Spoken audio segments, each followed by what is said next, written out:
Hello, Aquarius, Salmon Rising, and Venus Signs. Kamusta po kayo?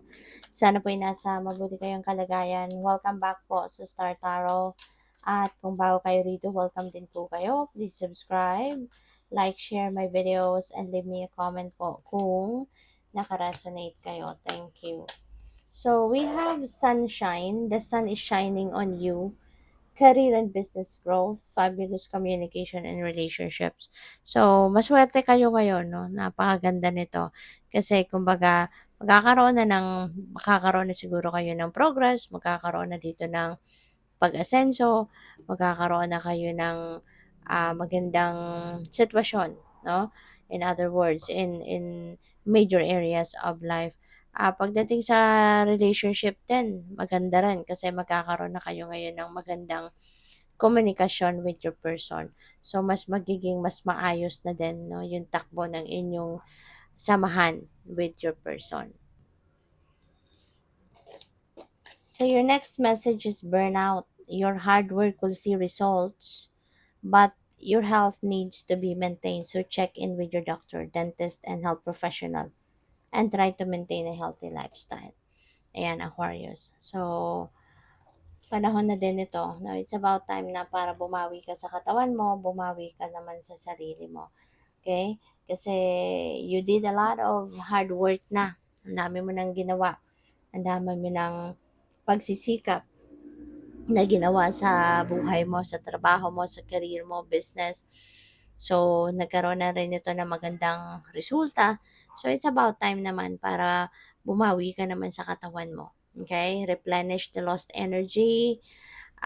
Kung kailangan mo magpa-check up, magpa-doktor, kung ano yung kailangan mo para maasikaso mo, makabalik ka sa um, magandang uh, health situation, gawin mo. Kasi para na maging ready ka ng muli, no? Para sa mga panibago pang endeavor na gagawin mo. Para maging ready ka pa para sa mga bagong, mga bagong sitwasyon na kakaharapin mo, hindi ba?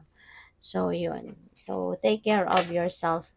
You need to rejuvenate, recuperate, ganyan. Okay? So, by the way, maraming salamat, no, for subscribing. And if you haven't subscribed yet, subscribe na kayo. And also, maraming salamat din for not skipping the ads. Malaking bagay po yan. And please click the join button sa baba ng video kung gusto po ninyo na mag-join sa membership. Okay? So, we have luck is on your side. Ayan. So, saswertehin talaga kayo sa ngayon, no? With the sunshine energy, talagang dadating dito yung swerte. Mangyayari na dito yung pag-asenso ninyo. Meron ditong mga magagandang oportunidad na dadating, no, to make your life so much better, to improve, the kind of life that you are living. Meron din mga magagandang balita na mangyayari, meron mga magagandang balitang dadating, no, sa ngayon. So, we also have look closely, it's within you.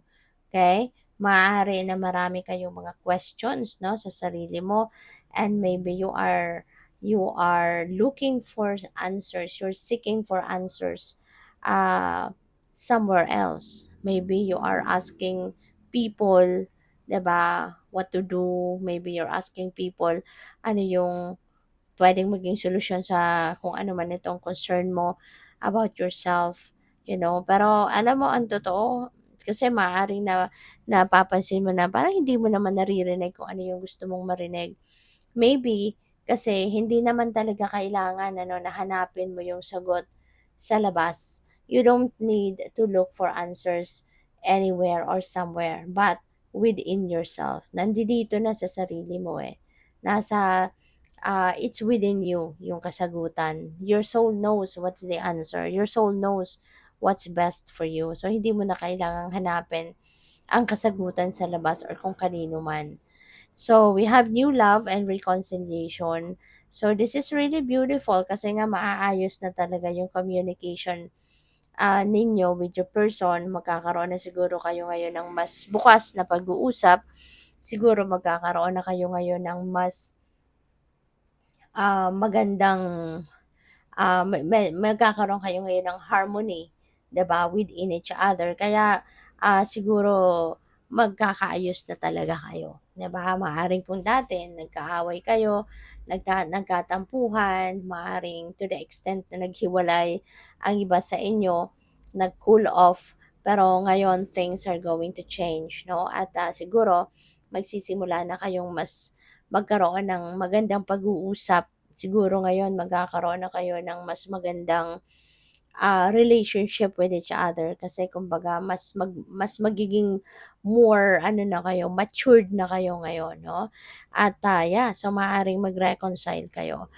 For others of you, if you are still single, baka naman magkakaroon din kayo ngayon ng bagong love and romantic relationship. Baka papasok na kayo sa isang seryosong relasyon din, 'no? Baka magkakaroon kayo ngayon ng bagong manliligaw, baka magkakaroon kayo ngayon ng bagong, um, love interest, yung gano'n. So, maybe you are also opening yourself, 'no, to loving someone new, 'no, in your life. So, we have "I Want to Kiss You." Wow! So, most likely na baka na-miss talaga kayo ng person mo ano, kaya gusto kanyang halikan. Yung gano'n. So, feeling ko dito, ah, kung bagong ano 'to, ito muna kasi ito pumasok agad. So, kung bago sa'yo yung taong ito, kumbaga ito yung bagong bagong mong magiging karelasyon, maaaring yung taong ito really have a very intense or very strong attraction towards you or very strong connection with you, parang gano'n. Kaya alam mo yon sa sobrang gustong-gusto ka niya talagang baka sasabihin agad nito na, "I really want to kiss you," 'di ba? Sa sobrang ano niya, sobrang gustong-gusto ka niya, 'no, yung gano'n ka-intense siguro yung nararamdaman niya para sa'yo, yung romantic connection niya sa'yo sobrang lakas, maaaring gano'n. Meron din ako napi-pick up dito na doon sa mga magre-reconcile, maybe you've been apart talaga physically, for quite some time. Baka maaaring hindi kayo kung ilang araw or ilang weeks siguro kayo na hindi nagkita at, maaari talaga na nagkaroon kayo ng distance, 'no? Nagdistansya talaga hindi lang yung physical 'no, na nagkaroon kayo ng distansya kundi maaaring hindi rin kayo nag-usap for few days or for few weeks, maaaring gano'n. Kaya parang ngayon na muling mag-uusap kayo, muling idi-discuss ninyo 'no, yung kung ano man ang mga naging problema ninyo. You're trying to patch up, kung ano man ang naging problema ninyo rito, anong naging issue.